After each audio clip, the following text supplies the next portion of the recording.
Well, good morning, everyone. Thomas Montgomery. It's a beautiful Friday morning, October 29th, 2021. This is the last weekday of the month. So before we get started with today's agenda, just want to speak a few words about closing out October and then looking forward to November. October was our best month yet, which is outstanding. We've added a number of new white label partners. Philip, for example, is a new white label partner. He's on the training today. Philip, as of this morning, is at 41 conversions into access to capital. And of course, he's still got today, Saturday, and Sunday. So I bet he'll exceed 50 in his first month. Others of you, like Doug's, getting ready to get his landing page set up. And that's what we've consistently seen, right? If you have a landing page to drive clients to, where if they don't convert right away, it'll drip to them via email, it'll drip to them via text, then we see a very high conversion rate. So I just see so much success. And then as we look forward to November, November is historically the best month of the year for our programming. And so I think all of us are on track, should be on track to generate at least 30 conversions in the month of November. That's not a requirement, of course, but if we can help one entrepreneur per day on average for the month of November, we'll be able to impact positively a lot of other people's lives and really set you up for a great holiday with income. So let's certainly finish this month strong, October, and look forward to at least 8 in November, which is what we've all agreed to do together, but shoot for 1 a day. So with that being said, I have the agenda pulled up. We have 2 agenda topics, and I should say we get together with our distribution partners most weekday mornings on via Zoom at this time, talk about tactics, strategy, success stories. Obviously, we have the pleasure of working with so many of you that we kind of get a feel, the vibe of what are concerns or issues, and we try to proactively address those. Like yesterday's, which was an abridged training, we went through and just really clarified what should you be focused on doing with the client once they've submitted their deposit. But today, we're going to talk about 2 different topics. We're going to just do a quick reminder of our new funding coordinator, and I'll probably do that first out of order. And then we're going to talk about client satisfaction. What can we do to make sure that we're having as high of client satisfaction as possible? And then conversely, how do we address the negatives when someone is not happy, they're not satisfied? What's causing it, and what can we do about that? But let's first just go down and revisit the funding coordinator. So I introduced you all to Madison earlier this week. So I just want to reiterate. So she's here. Well, she's not here at the moment. She doesn't start quite as early as you and I do, but she works here in our office. She's full-time W-2 employee. She's the funding coordinator to assist you and your clients. She'll help you navigate getting your clients their first tranche of financing. So for example, maybe they need the funding proposal resent or whatever it may be with that first tranche of financing. She is your go-to person. She can give you updates. She can help you prompt your clients to accept first tranche financing. She is a resource, obviously at no cost to you. I provided you her name. I provided you her company cell phone. So this is a cell phone, but it's company. And so you can call her, text her whenever you would like. We've provided you her email, and we've provided you her Calendly link. So she really serves 2 purposes. What I just described here is helping your clients get their first tranche of financing as quickly as possible. But as this dovetails into the other topic of client satisfaction, is if you feel that you're not able to do the support, the mentoring of your clients, let us know. We don't want the clients to be left behind. And you can coordinate with Madison, and we can pick them up, and we can do the mentoring or support for you. I'll give you an example. I had a client call this morning, really excited, really wanting to move forward. And frankly, he's disappointed with the white label partner that brought him in. He does not have confidence that the white label partner that brought him in is going to be able to help him navigate through the process. And so we don't want clients to be dissatisfied. And if there's some reason that the training and support that we provide you is not enough to help you help your white label clients, let Madison know, and we can pick up the support for your white label clients if needed. Okay, but let's get back up to the top and focus on the primary topic today, which is client satisfaction. So throughout our discussion, if you have any questions, comments, feedback, just go ahead and put that into the Q&A of Zoom. It's like the chat function, and we'll work through it. The first thing that we have to reiterate is that your white label clients are your clients. So it's not like we're passing the buck, but we're just clarifying. You know, these clients have a written agreement with you. You chose what language is in that agreement. I know normally you're using a template that we've made available for you, but it's you that controls the client pricing and terms. It's you that's managing the client service, unless you've outsourced that to us. And if the client's just not satisfied and they want out of your agreement, that is between you and them, right? So I just want to keep that clear that you're in control of your white label clients. Now, we're responsible for doing what we promised to do through our relationship. So you and I, we have a relationship on the white label partnership. You have a relationship with them on the client. So whatever you want to do with your clients is frankly your business. We need to be held responsible, and we need to do what we promised to do in terms of supporting you as a white label partner. But first bullet is just real simple. Remember, you're in control of your clients. These are your clients. We're here to support you, but the clients are yours. Please be aware of that. All right, moving on. Let's talk about some key tactics to enhance white label client satisfaction. And so we'll go through this and we'll have some discussion. But again, as we go through, if you have questions, comments, concerns, feel free to throw it out there. As we've always advocated, we encourage you to use written agreements with your white label clients, because that clarifies what you're promising to do, and that clarifies their promises and obligations in writing. I know technically we can't require that you do that, and we don't try to require that you do that, but I think it's somewhere between laziness and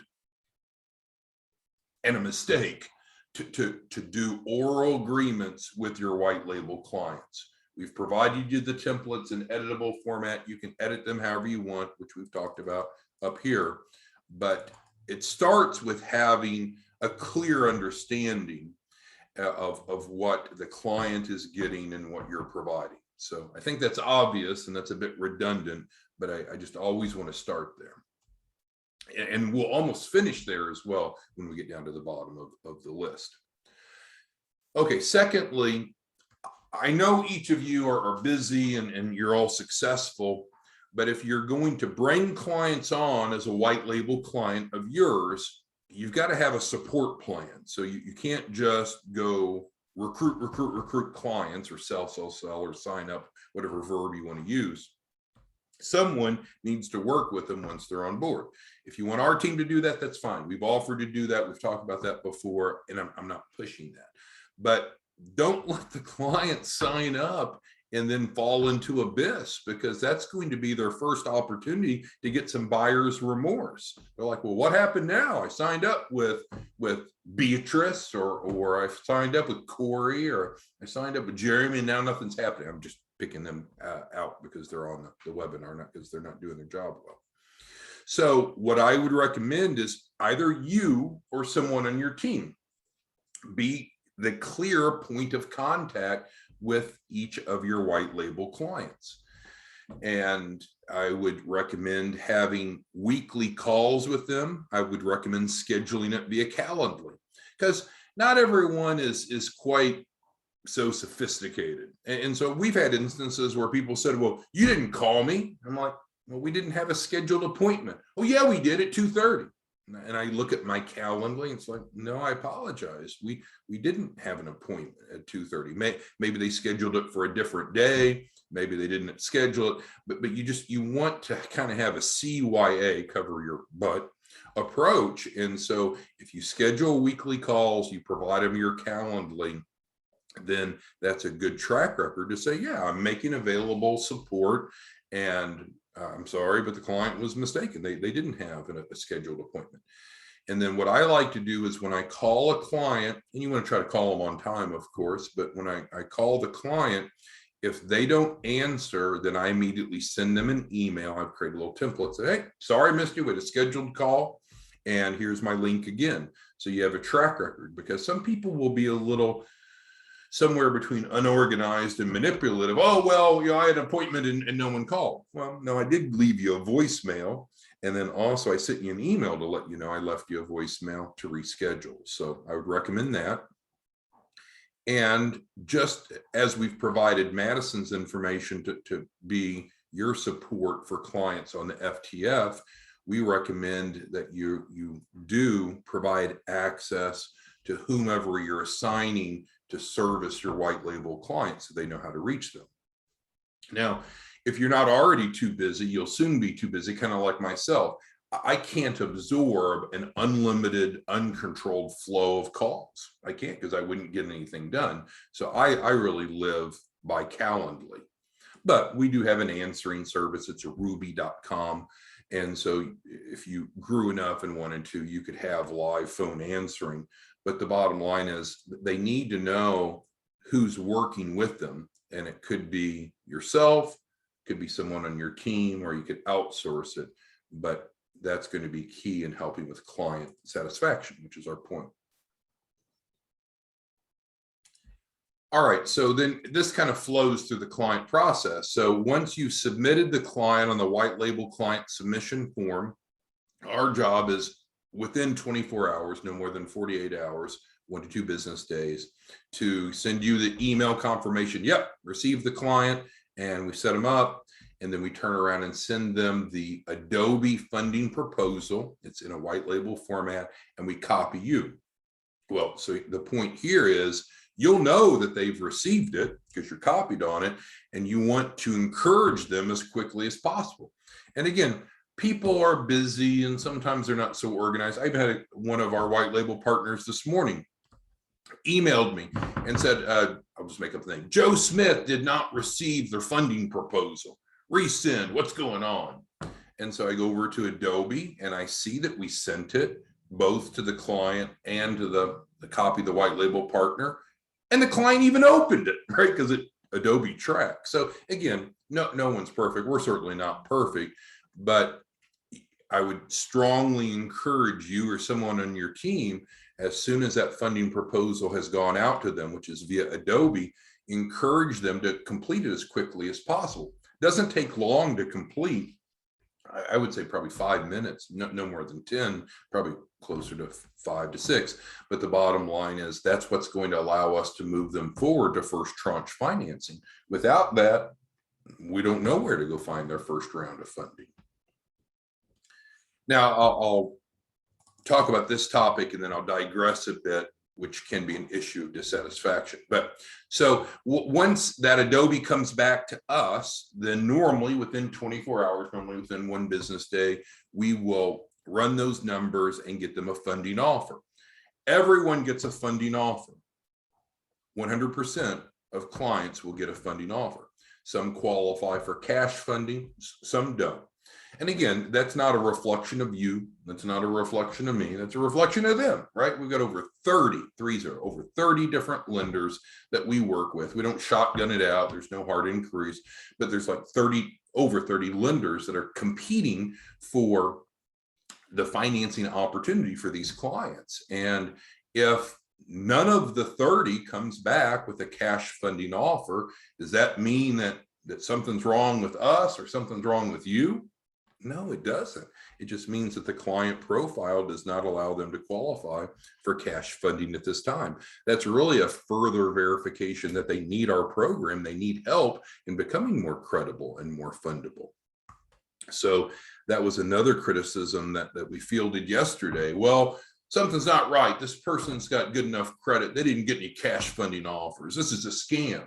Well, You got 30 different lenders looking at these deals and deciding if they want to extend credit or not. It's not you making the underwriting decision. It's certainly not us.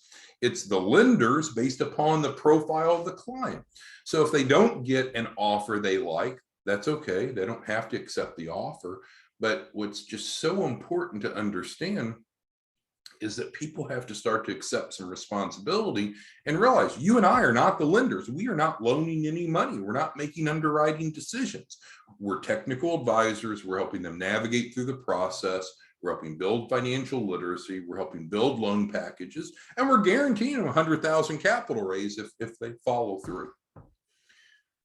All right, so then once the deposit is submitted or financed, depending upon if they get cash funding or just the 2,500 financing, you want to quickly engage with them on implementation. Well, keep in mind, the way the system works is that once the client has satisfied the refundable deposit, in other words, they got cash funding, you invoiced them, they paid you, you split with our half, or if it was non-cash funding, that they're set up on financing and they've set up that financial instrument, we will then email you, and it's what we call the white label client implementation. And so it's standardized. There's 4 fields of information we provide. And essentially it's saying, okay, move forward on implementing now because they're past FTF. So the 4 pieces of information would be their name, just to clarify, their email, just to clarify, their live plan access, which we pay for. So we set that up and send that to you. That's the 3rd element on that white label client setup form. And then the 4th is their DropBox link, which is where you're going to assist them in getting their documents uploaded for the loan package. And all that, of course, is described on the white label page. So with that being said, you want to engage with them quickly. And when I was describing that one of our clients called in this morning, white label clients, he's not satisfied because his white label partner is not quickly engaging them. Next is don't overlook the financial literacy. And we talked about this on yesterday's training. So there's 4 modules, and frankly, you can decide how involved you want to be with the financial literacy aspect. We've provided you the white label YouTube videos. We've provided you the participant guides and even the instructor guides. Each of you have different philosophies on that. And if you don't want to do the implementation, the mentoring, the support at all, again, you can outsource that. But I'll tell you, and I use this example way too often, but I'll just do it and we'll move on. For instance, in module 3, well, first of all, if you all haven't gone through carefully the 4 modules and you don't know that information really well, that suggests you probably should outsource it because it would seem that you're not engaged as the mentor. Secondly, on module 3, we teach about balance sheets and income statements, what they are, why they're relevant, how to go about getting those. And then when we get down to the DropBox and we're populating the files for the loan package, and if there's a deer in the headlight look by either the white label partner or the white label client about balance sheet, then we know that the financial literacy part is missing. And therefore now we're asking people to do things that they don't know the reason why. And that's a great source of frustration, is we need people to understand why we do the things that we do the way we do them and how it fits into meeting their goals and how it benefits them. So what's the takeaway from this bullet?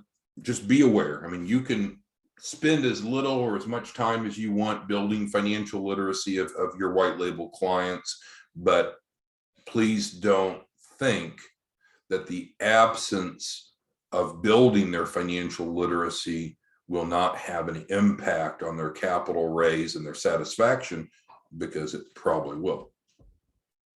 All right, and then what we know is ultimately, if you want to borrow money, there's the 3 C's. And we've talked about this so many times, I'm not going to insult you by going through this again, but it's credit, capacity, and collateral, of course. And so some clients are going to come to us and they're going to need assistance in addressing the 3 C's to improve their credibility and or fundability. So there's a number of resources, and what's really cool, each of these resources adds additional revenue to your pocket while you're helping clients solve their problems. And so just reiterating those, if you're not familiar with those, I would encourage you to visit each of these websites to make sure that you know about some of these tools that are in your toolkit. Okay, and then we want to help them populate their Dropbox. Dropbox, what? Yeah, because remember, once they've satisfied, they've either paid their refundable deposit or at least set up for financing, then we send you that email with those 4 pieces of information we talked about before. And the 4th element was the Dropbox link. And so you can either have the client send you the folder, the documents, you review them, and then you upload them into Dropbox for them, or you can just give them the Dropbox link and let them upload themselves. But that's ultimately what we need to do to move forward in the next tranche of funding, the next round of financing, is to have that data set to understand more about the client. Sometimes clients will kind of get out there. We had a client yesterday, and his opinion was, and he didn't say this directly, but it's what I inferred, is just, I shouldn't have to put anything in Dropbox. I just want a loan. I just want a loan. I just signed up for a loan. Well, you can't get a business loan without a loan package. And we need to figure out your mitigating circumstances, sir, to figure out what the right type of capital is and make sure that you're credible, that you're fundable enough. And so again, I'm pretty sure his white label partner didn't take him through any of the financial literacy. And so he's just thinking he's just here to get a loan. Well, if it were that simple, you would just go to Wells Fargo or Chase or Bank of America to get a loan.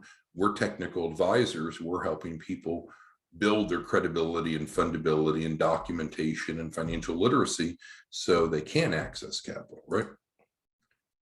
And then this is where I wanted to end on of these bullets, because we started with use written agreements, remember? And if for whatever reason you have a client that's dissatisfied, a white label client that's dissatisfied, and you can't resolve it, I wouldn't get into a quote unquote pissing match. I would just say, well, I'm sorry. Let's say it's Joseph. Joseph, I'm sorry that we're not able to meet your expectations. We want to do everything within our power to do what we promised to do in our agreement, and we would ask you to do the same. Joseph, if you're not fully satisfied with how we're handling your account, I do encourage you to consider using the arbitration provision. And Joseph, that's where we can sit down together in a very friendly and professional environment to be able to visit with a third party.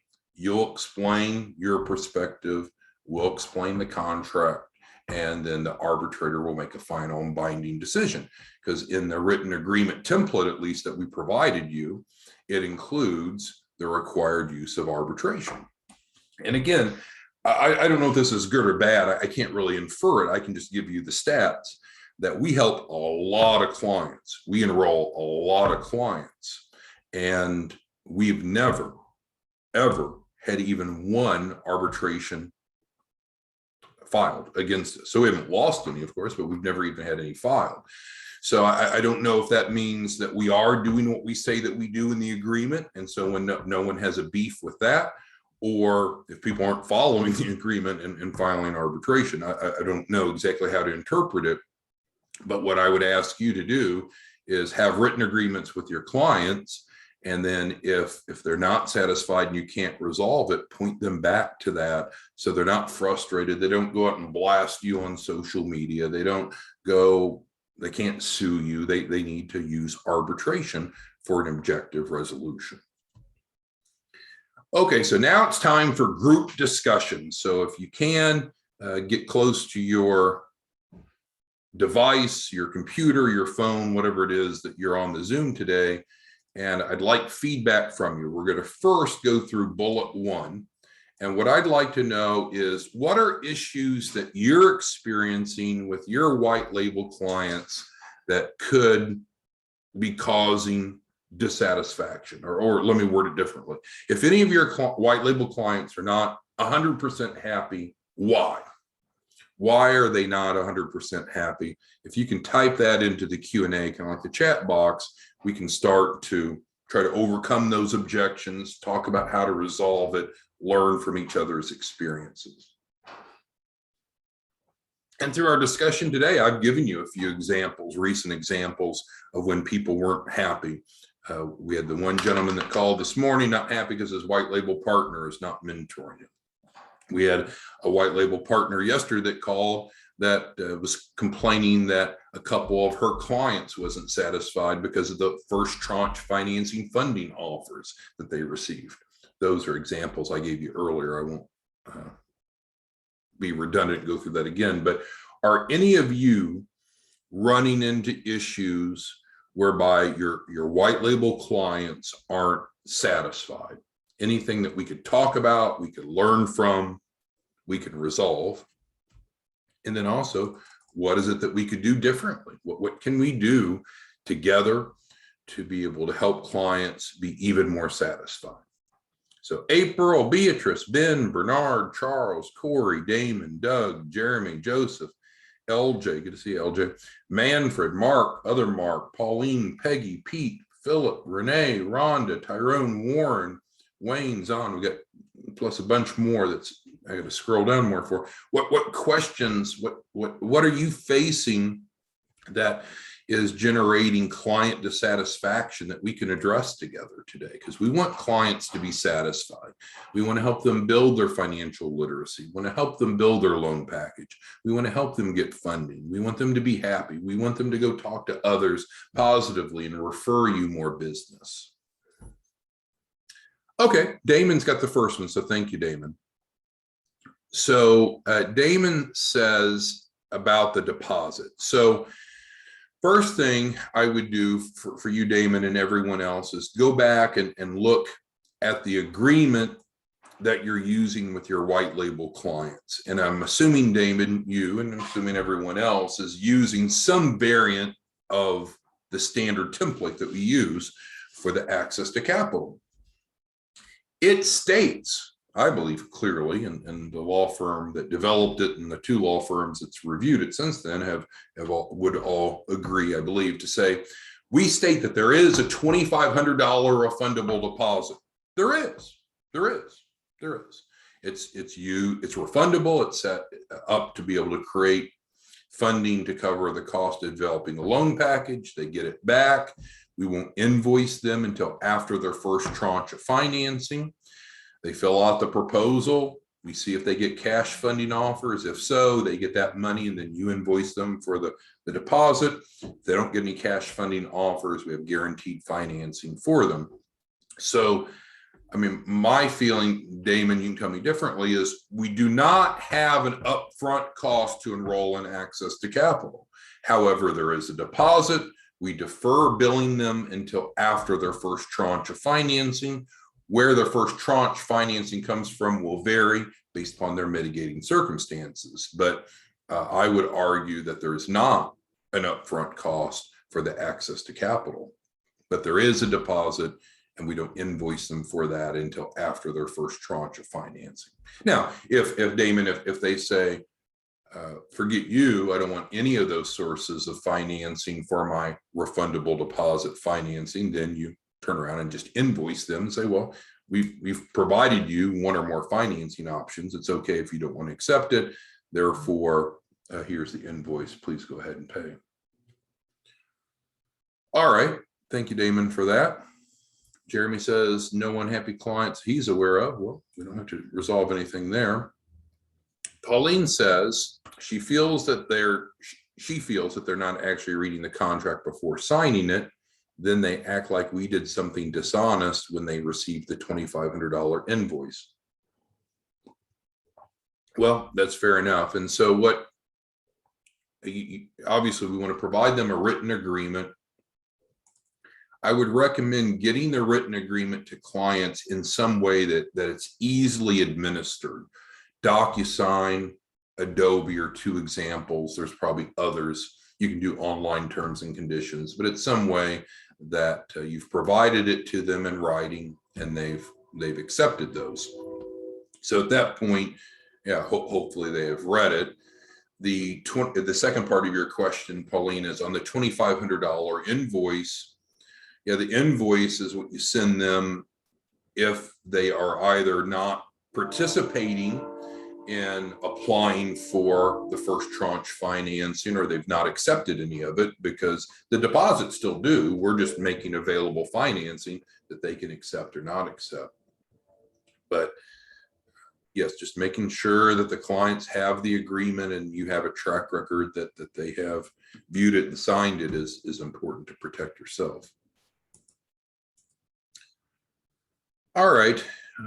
Peggy's more on that. So she says she doesn't, she says that the clients often don't understand the refundable deposit. And I guess that's almost what we just discussed. I don't know I have anything else to say on that. It's no different than an apartment, right? If we went down to go lease a 2-bedroom apartment, there's almost always a deposit. People understand that. The deposit comes back to them as long as they fulfill their lease and leave it in the property in the same condition. So we have a deposit for the refundable deposit and for the loan package, and it comes back to them once they've raised at least $100,000. So that's the way the model is set up. I guess if you wanted to avoid that, you could pivot from the access to capital over to the Capital Ready program. And that is where you're actually just charging them $2,500 up front. You know, it's not, we'll go find financing for you. It's just pay me $2,500, pay you $2,500, and we get started. Okay, great points. And for each of you, I mean, it's really up to each of you of what you want in your agreements, and you know, maybe, and I'll use this as hyperbole, maybe you sit down and you read them the whole agreement before they sign up. Probably not, right? But I mean, it's up to you. You certainly need to be transparent and honest and ethical. And again, we recommend having written agreements, but if you want to read it to them or whatever you feel like you need to do to make sure that everyone's on the same page. Jeremy's talking about the online terms and conditions, and that's where most of society has moved to. You know, when you sign up for apple.com to put apps on your phone, or you book a airplane flight, almost everything you agree to online terms and conditions. Those are enforceable, those are bindable, and so that can be a convenient way rather than sending an Adobe or a DocuSign. Thank you, Jeremy, for that. Let's see. Tyrone asks, can nonprofits participate as well? Yes, sir. That's not a problem. Let's see. Ben asks or states, when the client signed the terms and conditions, they don't comprehend it's a binding contract. Yeah, I don't know. I mean, it's no different again than the other examples. If you went back to Apple and said, well, I agreed to your terms and conditions, but I didn't really realize that mattered. You know, Apple's not going to be very forgiving on that. Same with Southwest Airlines. If you book a ticket, that's, you know, contracts are written agreements that if properly written, as ours is, they're enforceable, they're transparent. And so you're right, Ben. I mean, it's an implementable, accountable agreement that describes what both parties are going to do. I don't know how to overcome the fact if some of the clients don't think that it is, because it is, and they'll realize that when the collection agency is reporting them to the bureaus for not paying or complying, when the law firm is suing them in court for not complying or not paying. I mean, it's real. Jeremy asked, can we set up nonprofits? Well, we don't set up nonprofits, but we can work with nonprofits to help them get funding. Okay, let's see here. Bernard's asking a little bit about key person policies. And so let's talk about, when we get to the 3 C's, I'll scroll down here. We'll spend a little bit of time for a moment talking about the 3 C's. So if you want to borrow money, and I don't mean you, Bernard, I mean any of us, if anyone wants to borrow money, and most of us learn this in school. It's quite elementary. There's the three C's. Credit worthiness, which is relevant because it's how we've paid our bills in the past, and it can be business credit or individual credit, but the concept is the same. It's a track record of, have we paid our bills on time? How high of risk are we of not paying our bills going forward? So that's one of the three C's. Capacity is another one of them. Do we have the ability to pay the bill? If you and I, Bernard, went down to the Lamborghini dealership right now, and we looked at a nice new Lamborghini, if they have any in stock, and the payment is $4,000, $5,000 a month, I suspect. They would look at the financing component of Lamborghini would look at our budget and say, can you afford that big of a car payment? Even if you have an 800 credit score, can you afford it? Is there enough money left over? And so the same with business funding. If we want to go borrow $1 billion, do we have enough to service that debt, to pay that back based upon our current income, which could be considered global income, both personal and business, as well as all of our other businesses. And then also considering, what are we going to do with this $1 billion and how is it going to grow our company? But can we pay it back? So that's the capacity. The third C is collateral. Collateral makes a lot of sense, right? Every home mortgage is collateralized, to the best of my knowledge, right? If you don't pay your mortgage, enough time goes by, they will put a lock on there and kick you out. And car loans are collateralized, right? Almost always. And so if you don't pay your car note, so at some point, probably 60 to 90 days later, you wake up the next morning and the car's not there. It was towed off. It was collateralized. Well, when it comes to business funding, the working capital portion is especially, it provides a lot of exposure to the lender. Because let's say that, Bernard, that we get a client $250,000 of working capital. It's cash, right? Money goes to the client. Chances are they're going to spend it, hopefully diligently and prudently over time on their business. But regardless, if they don't pay or don't continue to pay the payments on that working capital loan, what's the bank going to come back and get? Right? Because there was no collateral on it. We're assuming that it was a working capital loan, not used for hard assets.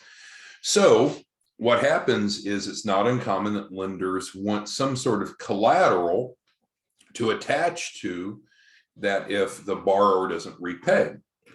Well, key person policies are a special type of collateral, whereby a collateral assignment is set up, because the lender could underwrite the borrower all day long, but if it's a business loan and the borrower, the key person, should die, who knows who's going to take over that business, and is it going to continue to operate as well, and will it continue to pay its bills? And so the key person policy provides assurance to the lender that if the key person should die, that loan will be paid off. And so it's a type of collateral, and it's very common. And to the best of my knowledge, you can't even get an SBA loan without a key person policy.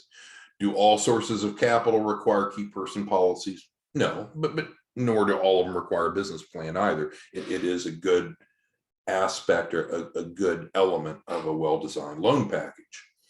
So if the client, it's like with insurance in general. I mean, if it's possible that the client doesn't have a need for a key person policy. If the business already has a policy that is not encumbered or attached to other debts or other obligations, then could it be pledged, and could the collateral assignment be built off of it? Yeah, it's possible, but my experience is that's rarely the case. And so a good key person policy is set up, owned by the business is the beneficiary, the key person is the insured, and then the lender has a collateral assignment only to the amount of their exposure. So it's really up to you as the licensed insurance agent to decide what is most suitable for the client. All right, we're running a little bit long, but we've got one more question. This one's from Zahn. So Zahn says, hypothetically, if a client only got approved for $2,500 in cash funding and wanted to keep their cash, could you also offer them the $2,500 financing. So no, and I could see that happening. So let's review the process. So when that funding app comes in, we put it into the portal, doesn't commit them to any of the loan offers. It's just offers, doesn't impact their credit, no hard inquiries, didn't cost them anything, but it allows us to see what offers they have. And Zon's right. Some people, the amount of cash funding they'll get will be flat out $2,500. Of course, a lot of people get a lot more, but Zon's example is, what if they just get $2,500 exactly? Well, that's how much they owe you, Zon, as the white label partner. We went and applied for financing for that purpose. And so then that money would go into their account, you would invoice them, and they would pay you. Zon's asking, well, what if they wanted to use that money for something else? Well, I guess they could, but they still owe you the $2,500. And if they don't, then they're breaching the agreement. What we call benefits, it's like the word benefits, but with a D, is not cash advance funding. It's not a cash loan. And so it doesn't pay out in advance to you. And so no, we need to use that first tranche financing for its intended purpose. And then we can continue to work with them to raise more capital, but we're not going to pivot away from the cash funding that they've had, which have received, that's specifically for the refundable deposit, which is what puts the $2,500 in your account, typically within 48 hours. Okay, so let's kind of review, and then we'll break for the day. So we're at the end of the month. This is an exciting time. You got today, Saturday, Sunday. We need to make sure that everyone hits their 8 for the month of October, unless it's your first month. You get a 1 month grace period. Then we look forward to November, starting on Monday. Awesome, usually the best month of the year. Exciting time. We want to make sure that we're on track for November for at least 8 conversions to remain compliant. But I encourage you to raise that bar. Let's all shoot for 30 conversions in the month. Again, Philip's on here. Philip's a smart guy. But there's no reason that Philip's outperforming all of you, right? He's in his first month, and he's at 41 conversions in the month of October in his first month. So all of us can certainly get 30 deals in the month of November if we're focused on it. Secondly, we reintroduced to you Madison, the funding coordinator. We introduced her to you earlier in a training. We just reiterated that. I so urgently wanted you to know that she's your on-call point of contact that I attached this and sent it out to all of you this morning so you can reach her to help with funding coordinator duties. And if you need to outsource the support, if you feel like you're just not in the right position at the right time to do the support of your white label clients, get with Madison, and she can help you convert those over so our in-house team can do it, because we can't leave these people behind and leave them frustrated and unserviced. All right, we also clarified the white label clients are your clients. We have an agreement with you as a white label partner. Separately, you have an agreement with your clients. You should have a written agreement. You should obviously do everything that you can to follow your agreement, your side of the agreement, and then of course hold clients accountable to theirs. But you determine for your white label clients their pricing, their terms. You manage the service unless you outsource it to us. And if you at any time that you just want to let the client go, again, it doesn't change our relationship with you, but you can let the client go, and a few of you have done that. That's your choice. You need to let us know, of course. We talked about a number of key tactics to enhance client satisfaction. I also gave you a few examples or stories of issues that we've faced and how we try to address it. We know at the end of the day, what we do is we help build financial literacy, we help build loan packages, and we help clients get access to capital. If we want to get access to debt, we have to have the 3 C's. We cannot ignore the 3 C's. And you and I have some arrows in our quiver to help people improve their 3 C's. If they don't have a true commercial address, that's a disadvantage. Check mark. You and I can provide that.